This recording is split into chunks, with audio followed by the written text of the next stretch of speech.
All right. Hello, everybody. Welcome back to the show. We are here on episode number 4 of Robinhood Weekly. I'm here with myself, Tanner, as always, and we have a special guest today who is not only going to be breaking down why they're long hood and they've been long hood for the better part of a year now, but also their Q4 predictions, given they have a little bit of a math background. So we're going to crunch through some numbers. Joshua, thanks for being on the show with us. Yeah, thanks for having me, fellas. So I think let's get started, Josh, with who are you? When did you discover Hood? Why are you an investor? And then we'll get into some more details for Q4. Sure. I'm long-term investor. I've been investing for 15 years now, probably. My day job is as a project manager, pharmaceuticals. So throw everything I say today out the window because, this isn't my field of expertise. I will say, though, it's very math heavy, which comes in handy when it comes to finances. My degree is in chemistry, which was also very math heavy, which is I'll get into explaining the calculations, but it actually plays into how I am getting my numbers. It's something that I use daily at work. But I first heard about Hood probably a decade ago.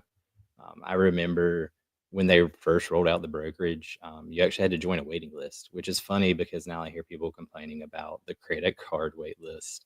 And I don't think people remember that when they rolled out the brokerage, there was a wait list. And I think that worked out pretty well for them in the long term. So maybe employ some patience on the credit card side of things and give them their due. But that aside, I didn't really start using the app full time until like 2019. And I think there was something that every user experiences that you can't really explain. It's like the allure and simplicity to the user interface that Robinhood has. Now, as an investor, I started trading the stock earlier this year. We were just talking before we hopped on live. And I did a write up in April that kind of laid out my decision making for taking my first entry into a position for Hood. I think that write up was called "More Than a Pretty Face." You can go back and still read it. It's on my Substack. I laid out my thesis there about Robinhood and how it was a sticky product. And I opened the article with Hotel California by the Eagles. You can check out anytime you like, but you can never leave. It's kind of like a walled garden that they were building, and I kind of saw that developing as they rolled out the credit card and the IRA and the spending account, and now RIA, futures, joint accounts. They keep rolling out these products that bring you in, and then once you're in, it makes it hard to leave. A lot of people like to compare them to Costco because they have the membership plan, but I think honestly it's more like Apple, where you buy the product for some reason and then you realize there's other things related to that product that you want. You buy the iPhone and then you get a HomePod and then you get a MacBook, and then before too long, you're using so many of their products that even if you wanted to leave, you can't leave. You're stuck in there. And I kind of feel like Hood is trying to take that approach too, where they get you in, you get a credit card, you get a spending account. Maybe you roll in your IRA, which I did this year when you could get 3% back match, and that was awesome. And then once you get all those things in there, it's really hard to change all of that over again. And do you really want to do that?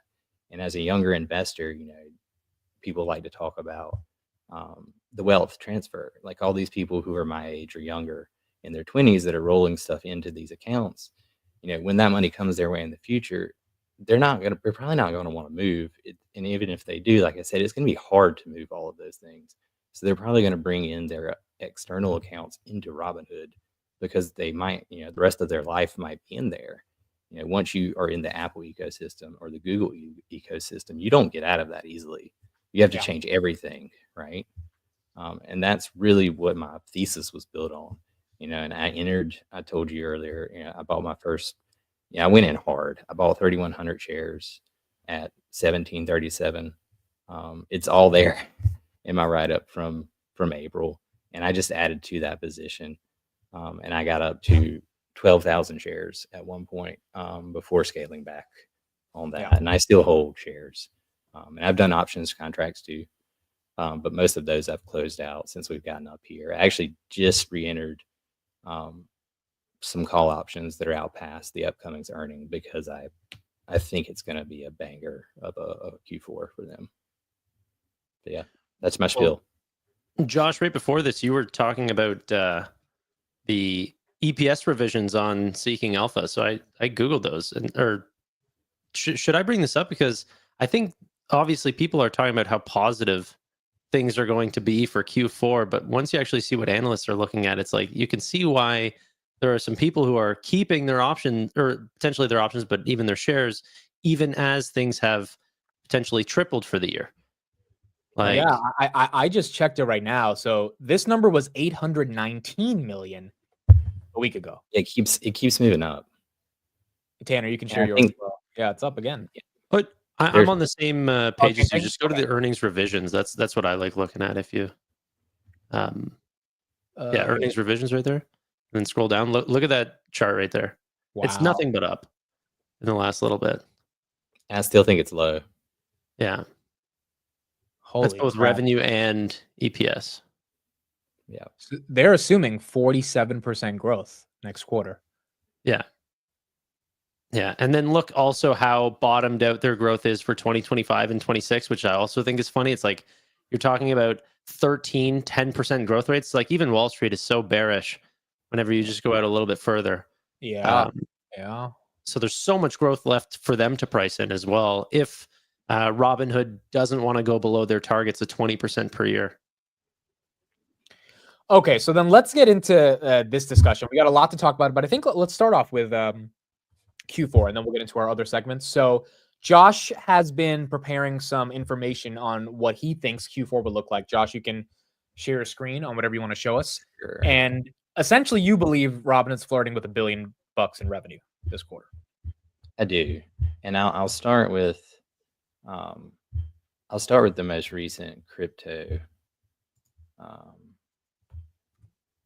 So you have a similar belief that this is a crypto quarter? I mean, yeah. I mean, it's always gonna. Well, for the near term, I'd say the next several quarters. I mean, Robinhood's getting like 40% of the revenues from crypto. And here, let me pull up the window. But that's not always going to be that way. They're rolling out new products, and maybe at some point in the future, wealth management will bring in more revenue. And the crypto's not going anywhere. I think people are, started to realize that, obviously with the presidential election and where that landed. But can you see this? Okay. Yep, we're good. Yeah. So really, all I'm doing here, and this is, you can apply this to equities or options also. So Robinhood telegraphs 2/3 of their quarter for us every quarter, which is awesome of them for shareholders. And I hope they never stop doing that, honestly, because I think transparency is part of their product and what they want to be for not just shareholders, but for their investors. This is just showing you the crypto volumes. And so this is an aggregated chart of price times volume over time. Because you can't really just look at volume, because the price of what's being traded matters too. Right. And this is everything that Robinhood trades on their platform. So like everything is included in this: Doge, BTC, XRP, and it's based on it's things that since November have been traded. So I actually don't include Bonk in here because it was more recent in December. So December actually might be a little bit higher because they're getting volumes for Bonk that didn't exist in November. And this will keep happening. I bought 150,000 Bonk, so I mean, there you go. And maybe it'll double. Maybe. Some people think it will. Yeah. But they're going to keep adding coins, right? And so you're comparing back to previous quarters where they weren't getting volumes for coins that didn't exist on platform. But this is just showing November and December, and I have a line kind of splitting it here. And what I do is I calculate area under the curve, which is something I do in my job a lot. It's actually something we use to quantitate things for in, like chemical entities in drugs. So what I'm doing here is I calculate, say the curve from November 1st to today is 100%. You can calculate the percentage in November and December that's under that curve. And since we know what the equity notional volumes were in November, right, and I know the area under the curve for November, and I know the area under the curve for December, I can solve for X, which is the notional volumes for December. How do you get the area under the curve for December? Is it total crypto volumes traded in general? So for December, it's just the percentage of the total area from November to December. So Got like here is showing it. I call it crypto strength meter because it's showing December relative to November, and it's 53.7% versus 46.3%. So that's showing you that there's been more volume traded in December than there was in November. And we know Right. there was 35.2 billion notional volume in November. And I can take this and tell you roughly what the notional volume is going to be in December. And I also know roughly what their take rate is. So I can kind of tell you what the revenue is going to be for December Yeah. too. Yeah. And then you can apply this to equities and options too. And I'll show you that. Let me switch over. So this is just showing you the data you're getting for the area under the curve for December. This is off what, like CoinGecko, just total crypto volumes in the industry? So you can pull it from CoinMarketCap. You can pull it from Got it. investing.com. I'm just pulling the CSV files, the raw data for each day. So this is every single day, the total volume for that day and the price at close for that day. So it's not exact, but it's a pretty close analysis. It's a pretty decent approximation. Plus or minus a few million. Yes. Yeah. And then let me show you. There might even be a slight surprise on the upside for take rate as well. I mean, if you're just looking, there will be. Yeah. Yes, it keeps going up. Yeah. And I don't know that everybody's paid attention to that. Earlier this year, the take rate was like 0.035 or something, and now it's over 0.5% for 0.3%. But this is a summary of everything. So I just applied what I just showed you from crypto to equities and options contracts. And I know this works because if you look at options contracts down here, it's the bottom table. You can see that Q3 and Q4, and I'm assuming December is just in line with what we got in November for options because I don't know the numbers. But you can see the areas here, like it's roughly the same volumes. And we know that that in Q3, the total revenue from options was 201 million, I think. So what I showed here is Q1 versus Q4. And Q4 is 31% higher area than Q1. Right. And if you take that 31% and multiply it by what you had in Q1 for revenues, which was like 130,000 or 130 million, you get 202 million for Q4, which is visually, it should be about the same as what Q3 was, which was 201 million. So the numbers are accurate.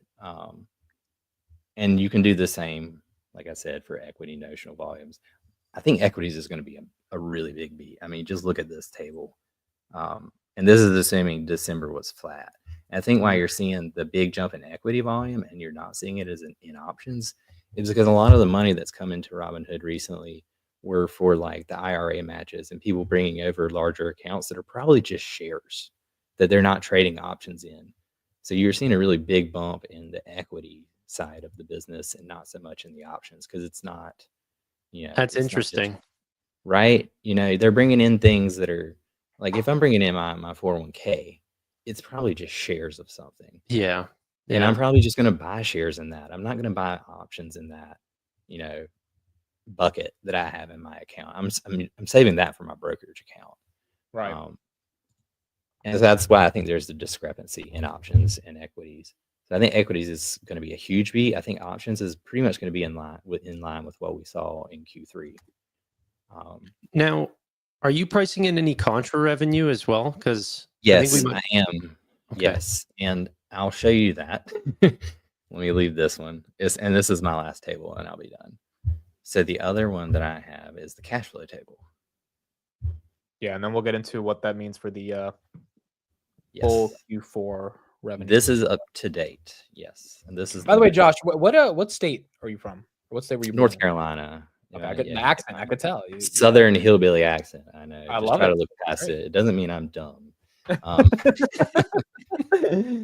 But here's the cash flow table, and this breaks it down. I have contra revenue built in to the operating expense. So this is contra. This is what you saw in operating expense last quarter, plus the extra contra revenue that we're going to see this quarter. So I think it was like 540 something, 550 last quarter. So I added in the contra revenue into OpEx to take that out. So it does account for, I think they were expecting was another 27 million on top of what they saw last quarter, which was 27 million. So an additional 27 million in contra revenue was expected for Q4. That's what it said on the earnings call. I don't know if that's changed, but that's just I didn't perceive it that way. I think they, the way that I read into the earnings call was they went from, I think it was 14 to 27, which was a 13 million difference. And I think they said that they were going to climb as much as they climbed the quarter before. So I assumed, I think it's 13. 13 million on top of 27. So I think they're going to get 40 million. 40 million. Yeah. Okay. So this number is actually higher for OpEx. So that would just make the net operating income higher. Yeah. So this is worst case. Yeah. I'm sure that, maybe they spent more on advertising too. I have seen a lot more ads online. Yeah. Robinhood recently. So that might be part of it.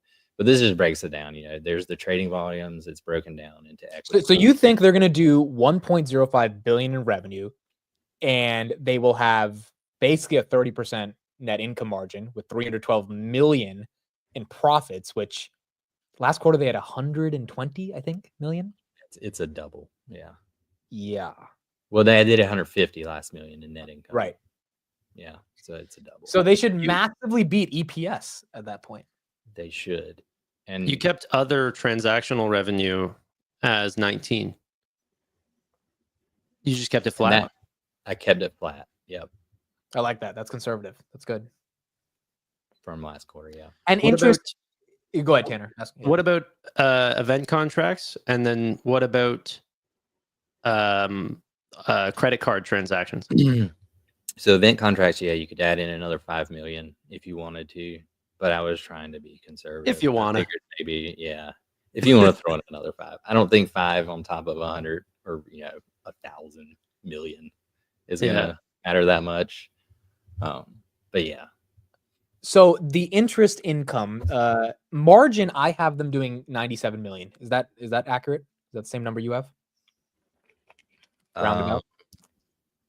Because because they did 6.8 billion, right? So assuming they do 6.8 billion again, meaning margin doesn't increase in December, which I think it will. The average of 6.8 plus 6.2 from October divided by 2 is 6.5. So you do 6.5% on top of the total margin, divide that by 4 for 4 quarters, I get 97 million. So that's a substantial increase from interest from last quarter of 82 million. I think they did. Well, they should have more interest because they have more sitting in the, more cash in there now. Well, rates adjusted really recently, but that shouldn't really affect it. Yeah, I don't think it had a big impact. No, but it's definitely going to climb up because those carrying costs are going down. Yep. And they're attracting so many new users. Like, we also have to remember that the new users is a big thing. They brought on how many new users during even just that gold month? Like, we're not going to see a large benefit because they were just right at the tail end of Q4. But like, Wall Street will pay attention to that. That's great for long-term growth. Which is weird though, because like you were saying, if you look at what they're projecting out for next year, it doesn't seem like they're looking at it. I think they're looking at it. Okay, yeah, fair. Quarter, right. This quarter they keep revising up their EPS and revenue expectations, but beyond this quarter, they're not looking at any of it being. I think they're expecting maybe a market downturn that obviously would impact Robinhood, but. Okay, here's another question. The 120,000 gold subscribers they got, do you think they're going to count that 5.4 million as revenue if you just multiply that times 45, or are they going to amortize it over 12 months?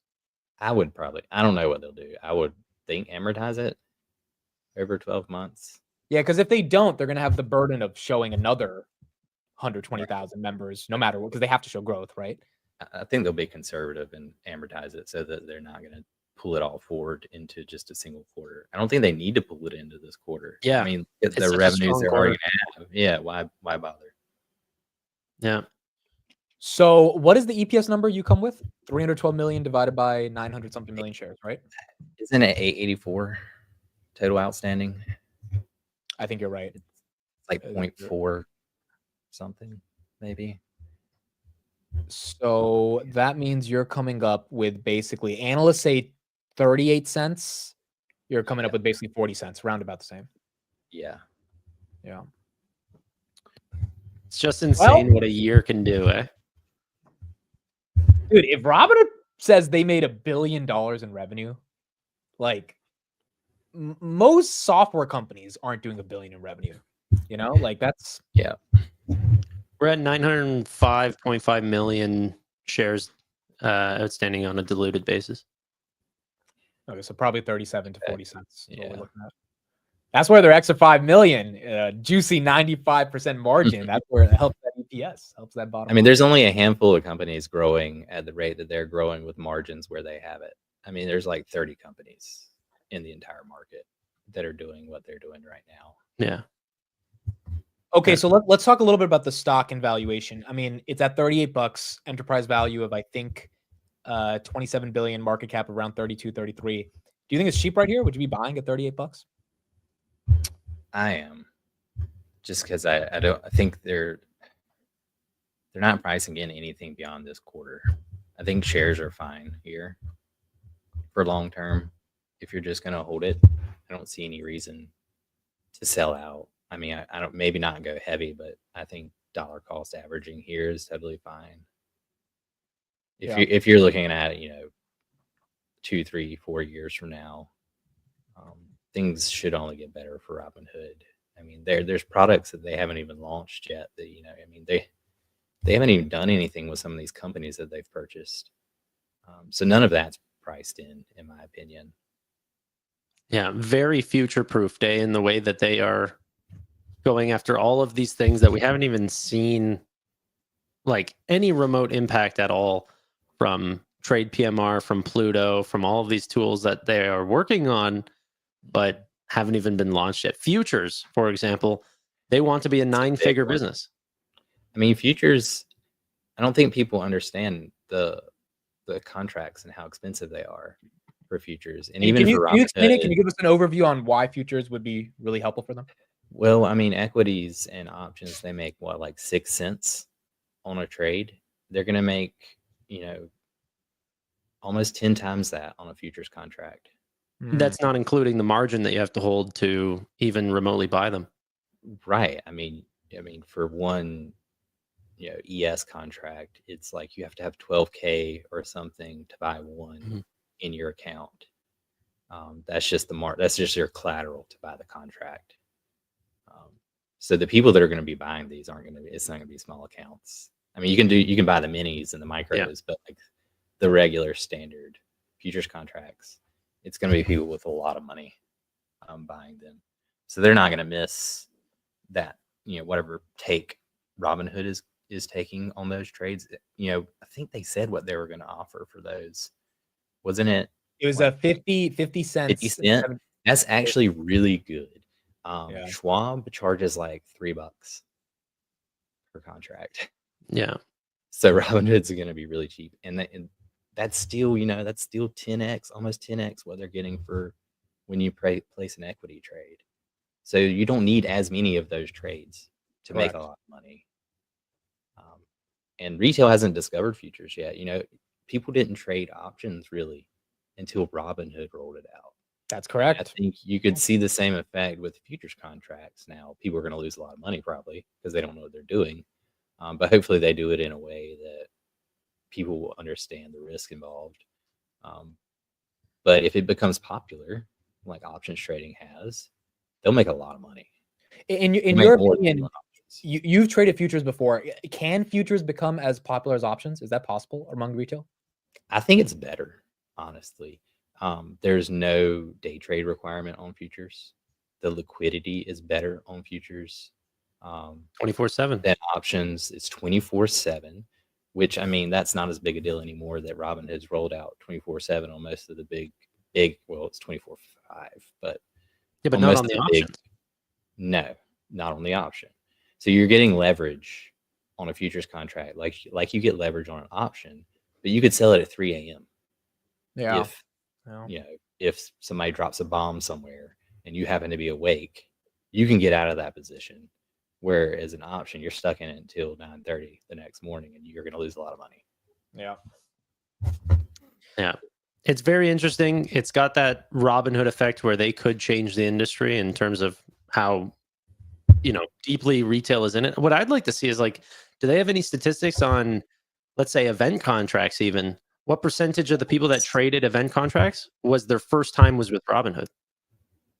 Mm-hmm.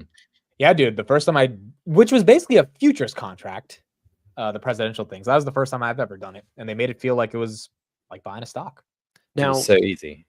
Think about this. This is how conspiratorial I'm getting, is that you need to sign an extra disclosure to be able to trade futures. But they had, I forget how many users, I think it was over 1 million, sign that paperwork already to do the event contracts for the Trump trade, so they won't have to redo that whenever they actually launch futures.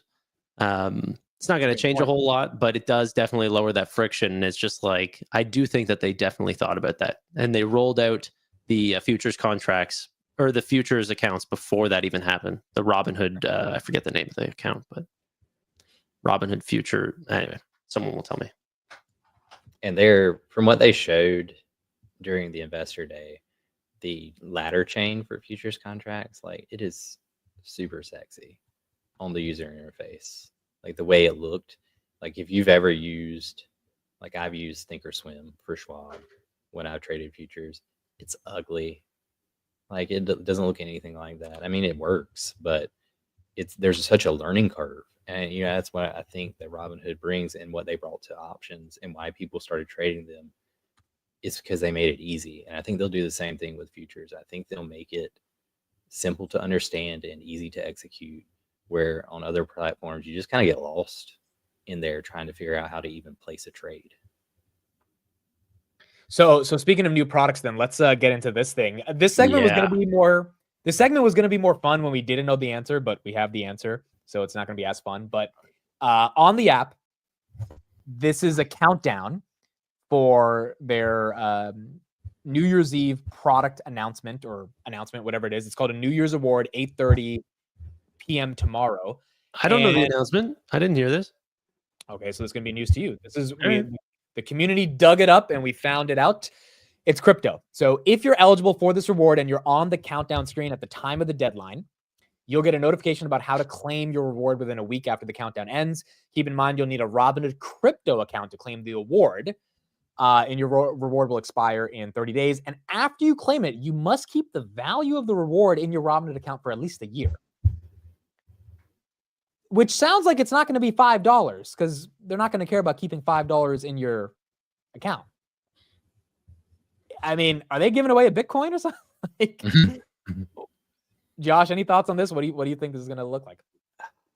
Honestly, I don't know. It's, like you said, it's definitely crypto related. I saw some comments about maybe it would be related to something new, like a new token that they roll out, and introduce it this way. That'd be pretty cool. But honestly, I don't think there'd be one Bitcoin. That would be awesome if they did, especially if they gave it to me. I'd be really cool with that. Well, so not everyone is eligible for it because you have to be on the screen at the time. So a lot of people will be getting drunk and partying tomorrow. I'll be live streaming, so I'll be on the screen at the time, right? So I will definitely try to claim the award. It has to be some type of a lottery system because they can't give out tons of money to older users. And then you have to keep the value of the award in your Robinhood crypto account for 1 year. That to me is like, that doesn't make sense if it's like $20 or $30. So like, well, I think it's more along the lines of, I mean, that could be true. It could be a Bitcoin or something. I even know that there's brokerages here in Canada that are just giving away a flat Bitcoin to specific users as like a sweepstakes contest sort of thing. But it could also just be a retention thing of just saying, hey, just so you're not coming back onto the platform for 1 quick second withdrawing money, at least you'll have to come back to Robinhood to at least truly claim this reward, and potentially you'll stay on the app. And it's getting people to download that Robinhood crypto, which is really all what they're trying to do, and take more market share. Yeah. 8:30 p.m. Eastern. Josh, you and I, we got to make sure we have the app loaded up. I'm probably going to be eating dinner for New Year's at that time, but I'll have my phone on me. So, just have to be on the screen. Do you understand how bad it feels? I mean, you guys don't, but to be such a Robinhood fan, go to the events. They give out something at those events like every time, but they're always like app related, like, hey, we'll give you the gold card or something along these lines. And I come to all of them and I don't get anything because I'm from Canada. Sucks, bro. It's gotta suck. But you get to invest in their stock. Yep. Yeah, it's true. It's true. It's a lot more than 3% I'm getting from the stock than the card. So, okay, so let's ask. I have some more questions, and Tanner, if you have any questions, you feel free to ask Josh as well. But Josh, how do you feel about Vlad as a leader? And you're a math guy. Vlad almost got a math PhD. Do you think he's the guy to take Robinhood to 100 billion? I think so. I think founders, especially for successful companies that actually make it, is attractive. You look at Elon at Tesla, you look at Karp at Palantir. I like having founders involved just because they're emotionally tied to the company. Sometimes that could be good, sometimes it could be bad. But I think more often than not, once they've gotten to a point that Robinhood is, where they're positive net income, they're growing, they're executing. I mean, I can't see a better leader for them right now. Ignoring everything that happened in 2021, which I think was a bit unfair to Vlad at the time. I mean, they were still a very young company. He was still very young. I think he learned a lot from that. He's obviously grown since then, and he's executed. I mean, as long as they keep executing, I don't see why you would say otherwise. Tanner, go ahead. No, I was just just thinking about if I was thinking more about Robinhood coming to Canada. Sorry, but I do agree with you. Yeah. Maybe when we're the 51st state, who knows? But dude, that's gonna be wild. That's never gonna happen, but it's just wild to think about. But Vlad would move on it quick. He would. Oh my god, that would be insane. Okay, so you think Vlad's the right founder? You think he is the guy because he is a founder, math background, understands this really well. What surprised you the most this year about their execution? I think the speed at which they moved. I think they realized that they didn't know this year was going to be the bull market that it was. And obviously they didn't know that crypto was going to do what it did. But once it started moving, they came in pretty hot. They offered all kinds of incentives. I mean, they didn't hold anything back. They rolled out 10 new products. They did 3 events. They're going to do even more events next year. Vlad has been on a tear doing interviews like the ones he's done with you guys. And it's pretty incredible. I think it's just the speed. Like, they moved first and they moved fast, and they were decisive. And I think that really worked out for them. It was probably a bit of a gamble because the market could have went, down. I mean, wasn't everybody predicting a recession for 2024? And we got the opposite. But everything they did, it was just fed by the market, just continuing to move up. I think it's hard sometimes to find leaders that can run with this type of momentum. Like, they have the ball, and the thing is that they are delivering on it, and not just letting the macro give them all their gains. They're doing all these crazy giveaways to try to just build on top of the successes that they're already seeing, that partially is coming from macro. But it is very good at him at the helm. I'm glad there was no sort of switch up or change or anything like this during the GME days of whenever they sort of saw a lot of flack. Yeah, I agree with you. I think the biggest bear case when the stock was at $7 to $11 is this idea that GameStop was like a lagging, or I guess a leading indicator of how bad they'll be in the future because of the what they went through in 2021. And so every time I would say something bullish about Robinhood, the response from the bears was, "But GameStop, how do you trust them? Buy button, sell button, yada yada." And at some point, you had to, as a bull, you just had to have enough conviction that was like, that can't be the reason this company doesn't succeed. It could have been, but it's been 2 years. It was bad. They definitely paid their price for it. Stock fell basically 85%, and we have to move on from there. Was that ever a concern for you? And was that a bit of the hesitation before you jumped in at 17? Yeah, it was. I think I definitely thought about it. I was not affected by the GameStop mania. I did trade it early on. I think I sold it at like $38 before it went to 300. Oh boy. Yeah, right. Whoops. But yeah, I thought about it, but it really wasn't the reason. Yeah, I wanted to see profitability. And once they had that first quarter at the end of 23 where it rolled over, and then they followed it up in Q1, that was my signal that like, okay, this is moving in the right direction. You could just look at their revenue going up. I didn't think it would stop. I mean, and then people had kind of moved on at that point earlier this year. You didn't hear as much about the GameStop incident. Honestly, I never really cared about it because it didn't affect me. I don't know that many people that it affected. I know it did affect a lot of people. I feel bad for them, obviously, but yeah, as a company, you kind of have to set your emotions aside from that. I was just looking at the fundamentals, and the fundamentals look good. And once Q1 happened in April, I was like, all right, I'm pull the trigger on this and go in. I just got some breaking news right here on Robinhood. Shout out to Luke. This is why retail communities matter, dude. So he just sent me the screenshot, and he's listening to us right there in the corner.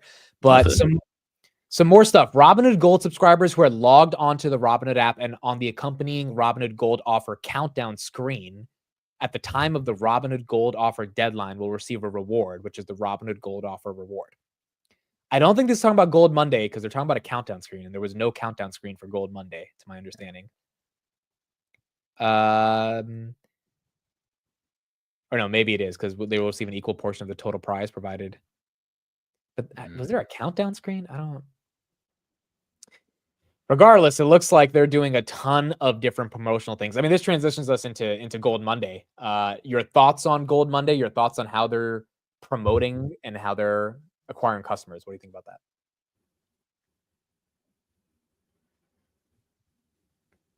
Tanner, you want to take this one? Oh, sorry. Their thoughts on how they're acquiring members. I like it.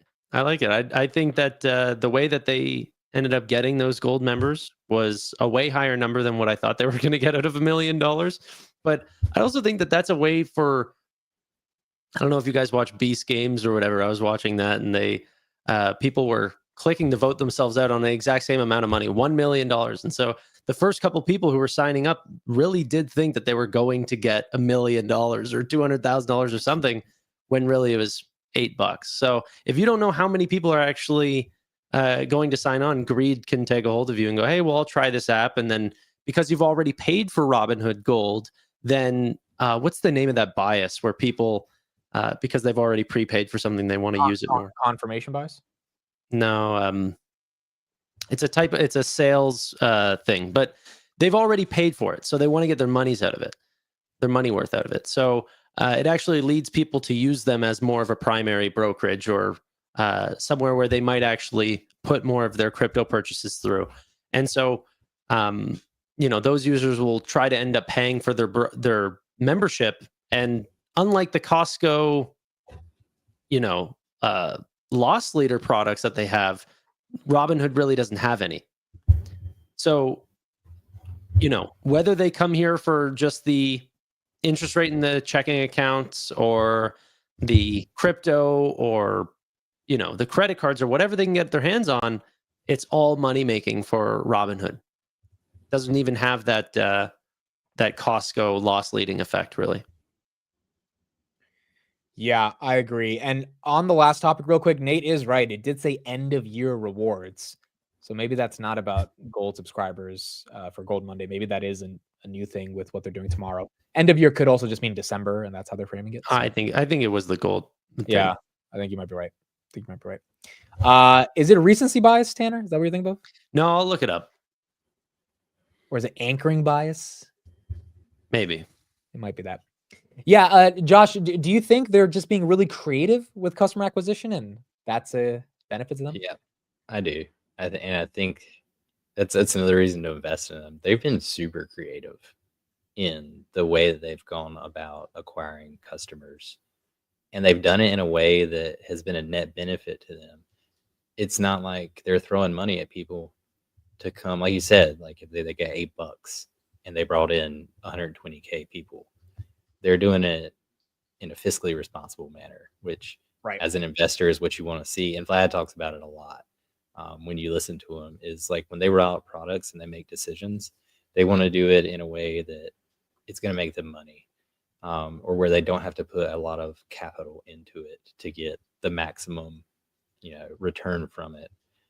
And yeah, they're just super creative. I don't know who's on their team that makes these decisions, but they need a promotion. Okay, let me ask you this question. How do you think of Robinhood compared to SoFi? Oh gosh. So I actually use SoFi now for a loan that I took out, remodeling a home. It was super smooth. Personal good loan. experience with them. Personal loan. No, describe the process. How long did it take? Did you get approved? Oh God, it took them like a day, and then like 2 days later, I had the money in my bank account. It was incredible. Holy crap! So for things like that, like I know people like to compare them, but I think they're just two different companies that I agree. they just do two different things. Like there's some crossover, but I think they can both be successful, and I don't think they hurt each other. Honestly, I think they'll both do fine. I don't know why people like to say they're competitors of some sort, but they're really not. Yeah, I use them both, and for two totally different reasons, and they're both great experiences. Yeah, I think early on when they were both $5-6 or $6-7, whatever, a lot of the FinTwit community started comparing them just because it's like a popular, like Palantir and Snowflake, totally different companies, but we compare them for no reason. And it became this thing. But I think as the year has evolved, Robinhood went a totally different direction in terms of innovating on trading and brokerage. And SoFi just went a different direction in terms of being the best digital bank for Gen Z, millennials, even boomers that just are tired of paying overdraft fees at Bank of America, right? And so I think they are two fundamentally different businesses, but it's exciting to see both of them kind of evolve from the shells that they were a couple years ago.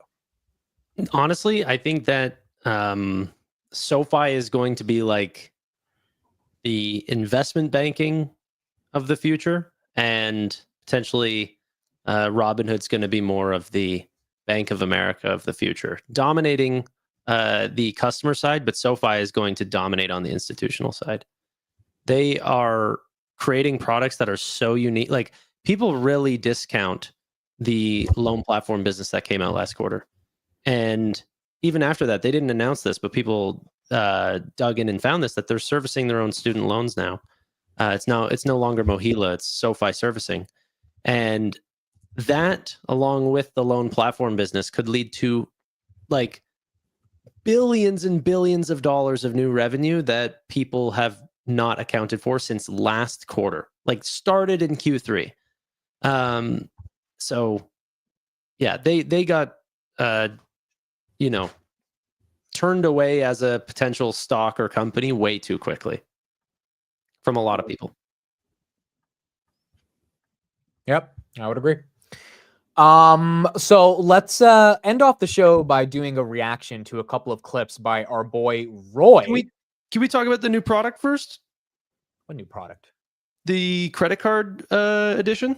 Oh yeah, let's talk about that. All right, so I'll pull up the picture. Yeah, let me pull this up. They said that they were going to offer something new every week, and I mean they've been doing it.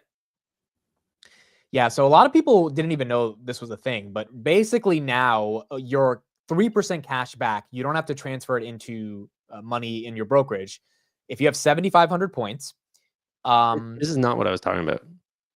Oh, what the hell are you talking about? I'm talking about the buy now, pay later. Oh, okay. I'll set that up as well. So They did basically, give now a new type of card though. yeah, you can get a rose gold card, which is super cool. And there's a mystery box where you can like they're just gamifying this whole thing, and it's super fun. They're doing a ton of stuff. And then buy now, pay later. Yeah. So we had some screenshots from the community of them getting an offer to buy now and pay later.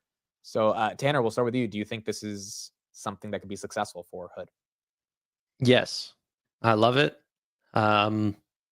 It's great.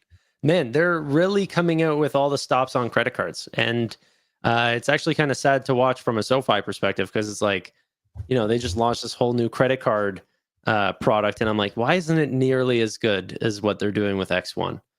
And if it required, SoFi to just buy X1, it wasn't out of our price range. Like, I don't know.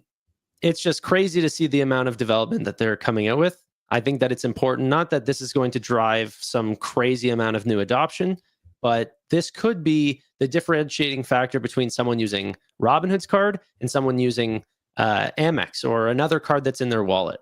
And so if you can get top of wallet, right, like the go-to card in someone's wallet that they go to pay for, you go from potentially getting 20% of their transactions to actually getting potentially 80 or 90%.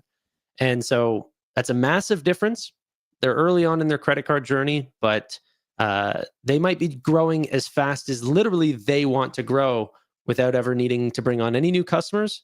And it's getting stickier before it's even rolled out to even 10% of the audience that wants it.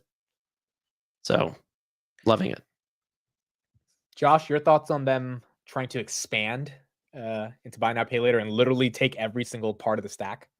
Yeah, I think that's like what Tanner said. It's only good for business. I don't have my card yet, by the way. Sad face. But I would use it. And you're talking about going from 20% to like 80%. I'm one of those people who puts everything on the credit card that I can. So like 90% of my purchases are on the credit card, and then I pay it off at the end of the month. And I would I'm in between different credit cards. Oh, you mean between different? Oh, it would be 100% on this one probably for the 3%, just because I just like having everything in one place. I think that's the other thing that rub it in. So beautiful, bro. Every time I pay for something, it is. I just like feel cool, bro. Like it makes me spend more than I should. It's amazing. Do people ask you what that is? Yeah, no, actually, I went to Best Buy the other day to get some audio gear, and I pulled out the card, and the guy was like, "What card is that?" And then he saw the logo. He's like, "Oh, I know the logo. That's Robinhood." I was like, "You use Robinhood?" He's like, "I've been using it for 6 years." And I was like, "Yeah. Have you ever invested in Robinhood stock?" And he was like, "No, I haven't." And I was like, "The stock's up a lot this year." He's like, "Oh, that's cool. I invest in index funds." I'm like, "All right, whatever, in ETFs." I'm like, it's just like, yeah. He's like, "I use Acorns now, and I take the points and I put it into my ETFs." I'm like, all right. But it's kind of like a free form of advertisement for Robinhood too, right? You see that logo, you see the card, it catches somebody's attention, and they're like, "Oh, what is that?" It might make someone ask a question, and you're like, "Oh, Robinhood." They might even not know what Robinhood is, and they go home and they look it up. Yeah. Dude, you know what? I actually love that, because I think a lot of people, they like a certain way of investing, and then they go, well, of course, everyone's going to switch over to this. And then you're like, who the hell is using Acorns? And then you're okay, well, there's actually a large percentage of people that still want these other products. And it's such a unique industry. But yeah.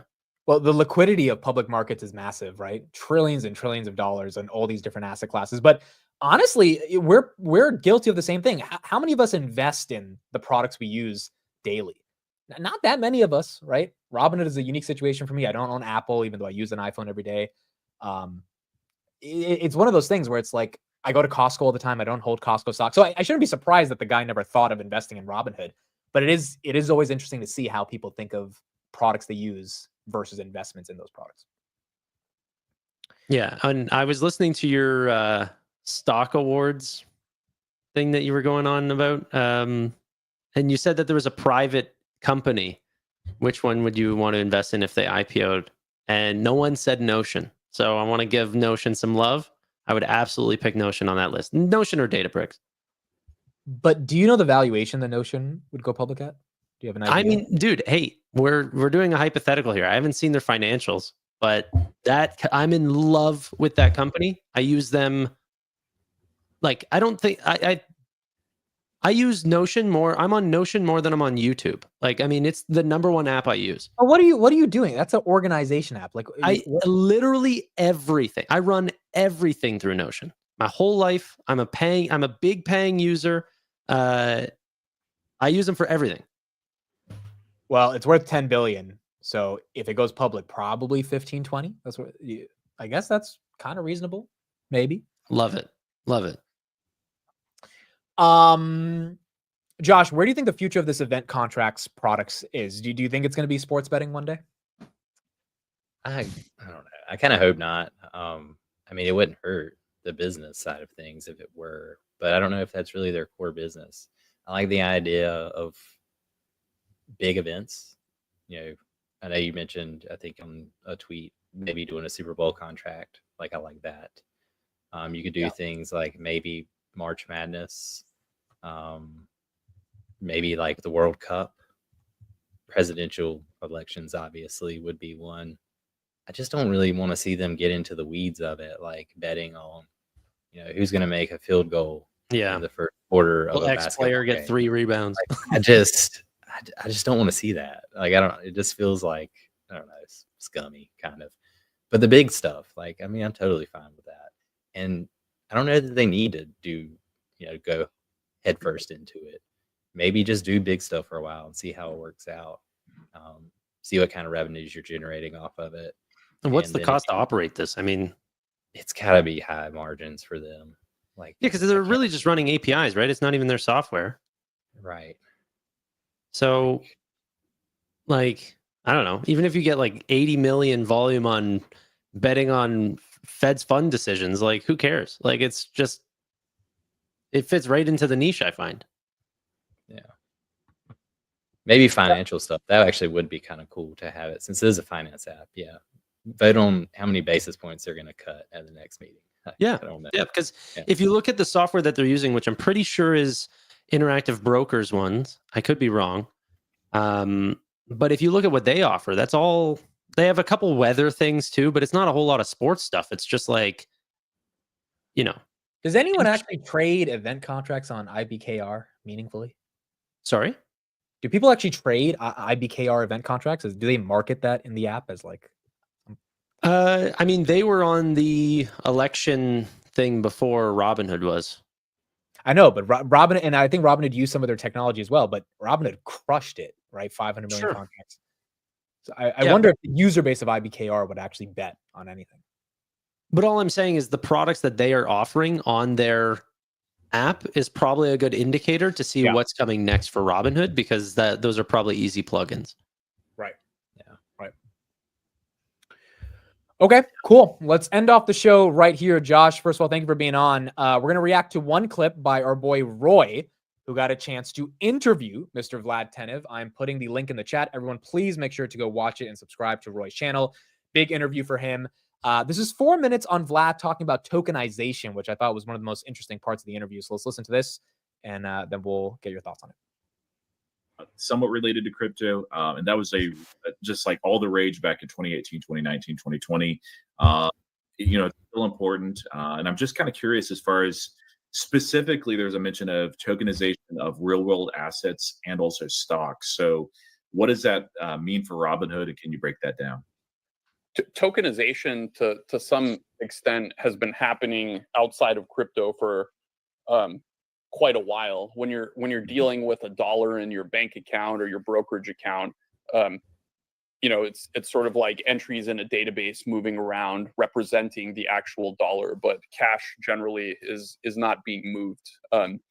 Similarly with stocks, I mean, the days where being a stockholder meant having a physical certificate that you have behind you in your office are no longer there. Even though I met someone that had some stock certificates behind them, and that was pretty amazing to see. But like, these things have been tokenized in TradFi already.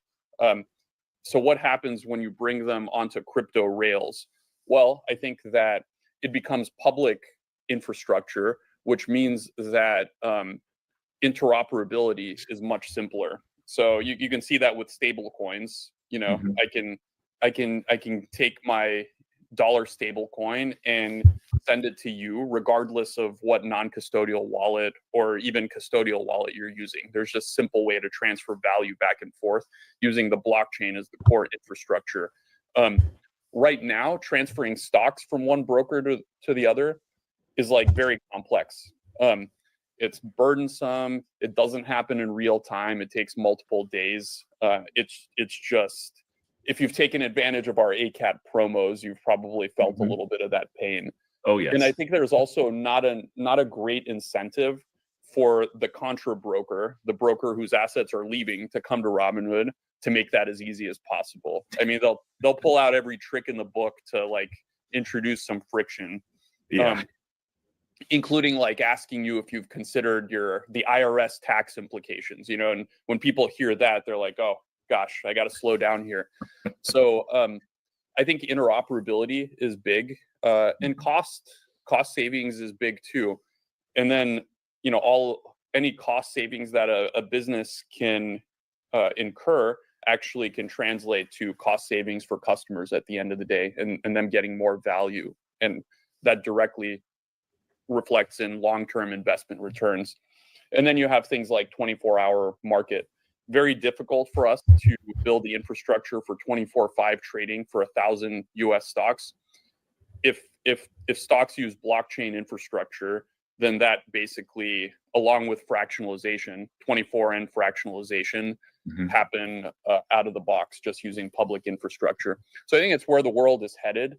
It's just a question of like how quickly, and can Robinhood help accelerate that, given our unique position at the intersection of TradFi and DeFi. So, Josh, do you think that is where the world is headed? Yes. I think that's one of my biggest reasons for holding Hood going forward. He said a lot of times that crypto, for them to do a transaction for crypto versus an equity, it's multiples cheaper for them to do it now. Imagine their equity and options business was 10x cheaper for them to do. I mean, that's just future growth for them that's not being accounted for. And I think they're the perfect size. I think they're the right platform to do this. I know someone in the chat said that they'll be the ones to bridge TradFi with this idea of blockchaining equities. I think everyone else is kind of too big, and their infrastructure that they're built on top of in these legacy platforms is too old to support this transition. And I think if anybody's going to be the guinea pig, it's going to be Robinhood, like they have been for so many other things, like zero fees, 24-hour trading. I think this is the next progression for them, is to, I don't know how long it'll take or when it would be, but I don't see why equities can't be traded 24/7 on a blockchain like crypto.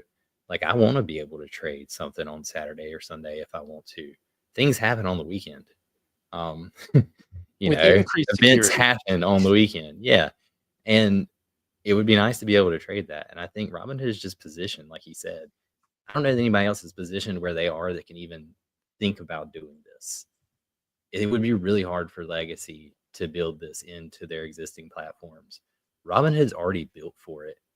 And I think it's just going to be a regulation thing. They're going to have to figure out the regulation around it and how to make it work. But if anybody's going to be able to do it, I think it's going to be Vlad and the team at Robinhood. I think it's huge for them. I mean, especially if they're the first to roll it out. Why would you trade with anyone else at that point?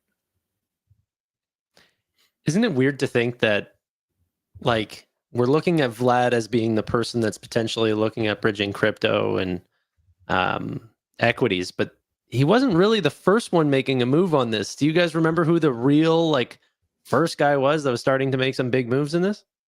In what exactly? Bridging crypto and equities into one platform and potentially looking to make them into real world assets. They tokenize real world assets. Who? It was Sam Bankman-Fried. Yeah. And he even was using Robinhood as a potential. He wanted to potentially acquire them. He was buying up shares of Robinhood. He owned a ton of it. Yeah. FTX was a huge shareholder of Robinhood. They had what, like 10%? Yeah, around about 7%. Yeah, 7%. Okay. So hold on. So you think he was trying to Tanner, do you think that's why investors were in love with FTX because they thought he could actually tokenize the world? Well, I don't know. Crypto was really hot, and he was off. Like, I don't want to make any comparisons between Vlad and Sam Bankman-Fried, but FTX got really popular because they were some of the cheapest options on the market. Like they came in with a completely different strategy. But then Sam Bankman-Fried turned into scam, bank run, fraud, and took off with people's money. But they could have made it work if things didn't fall apart, like, which is crazy. Yeah, and I don't think that Vlad's having drug-induced sex parties with his colleagues. I think that they're running a complete normal operation. Yeah, but the idea though of tokenizing everything. I mean, Sailors talked about it as well. I think a lot of the DeFi people are thinking.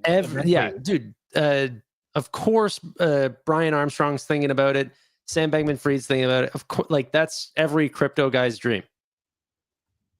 And it makes sense. It's faster. It's instant settlement. It's safer. It's the way that things are going to go. Do you think the traditional financial system would allow that to really happen? Or Yeah, it doesn't matter? I think the traditional finance system will own that next piece.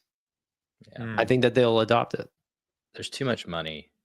It's gonna happen. It's just a matter of when, because they're cutting out the middleman. I mean, they're Right. gonna save a lot of money going this route, and that's all they'll care about at the end of the day. They'll make it work. They'll figure it out, and they'll join. Robinhood might be the first to do it, but everyone else eventually will do it. Yeah. All right. Exciting stuff, Mr. Joshua Hill. Thank you for being on the show today. His Twitter is in the description. I'm going to put it in the chat right now. It's his username right here. If you just look at the blue as well. Yep. Yeah, I doubled up by accident. Yeah, I don't know what I'm doing on here. Sorry. Josh, are you trying to take content more seriously? Or you kind of just do this for fun on the side? I do it for fun on the side. I'm not trying to make a career out of it, and I just really love doing it. Yeah, I love looking at stocks all day long.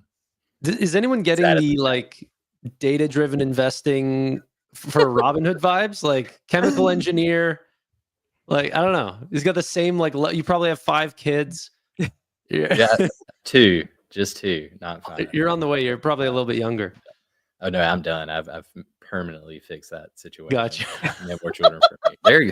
Dude, kids are super expensive. They're wondering why people don't have kids anymore. It's because they cost a lot of money. How old? That's why I'm really doing this. How old are your kids? 5 and 2. So before this podcast, I just got back from my mom's friend's sister's dinner party thing. I had to go there for an hour, and there was the neighbor was at the party, and she had a little 9-month-old. And the only thing I could think about when I was looking at this 9-month-old is, holy crap, she does not have to pay her capital gains tax short term as ordinary income, which is what I'm about to work my ass off for the next 5 months to be able to pay off. And I'm like, wow, it must be so nice to just shit and eat, and someone cleans up your shit and you sleep and you don't have to worry about anything. But to your point, it's expensive. It's very expensive. Just give it 50 years and you'll be at that point again, though, where you'll have to have someone feed you and clean your shit again. That is correct. You want kids, Amit? Oh, I want 3 kids, dude. I want 3 kids.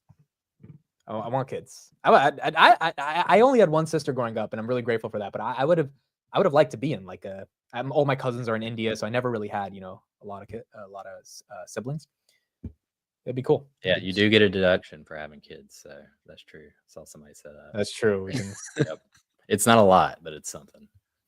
No, but I was really looking at this 9-month-old, and I was just like, damn, she doesn't have to work her ass off for the next 5 months to pay back the money that for some reason Congress was like, oh, if you make short-term capital gains tax, that's part of your ordinary income. Like, what bozo in Congress thought that made sense? And now I got to pay that off, but I have to work the next 5 months to get the money to pay that off because I don't want to use my gains to actually pay that off, because then I'm kind of left with barely any gains. Like, it's terrible. And if you lose money, you can only get back $3,000, even if you lose 100,000. It's so fair. The system is so fair. So fair. All right, Josh, thank you. Appreciate you. We'll definitely have you on the show again in the future. And thank you, everybody, for joining. We'll see you guys next time on Robinhood Weekly. Thanks, fellas. Bye, guys. Bye, everyone. Have a good one.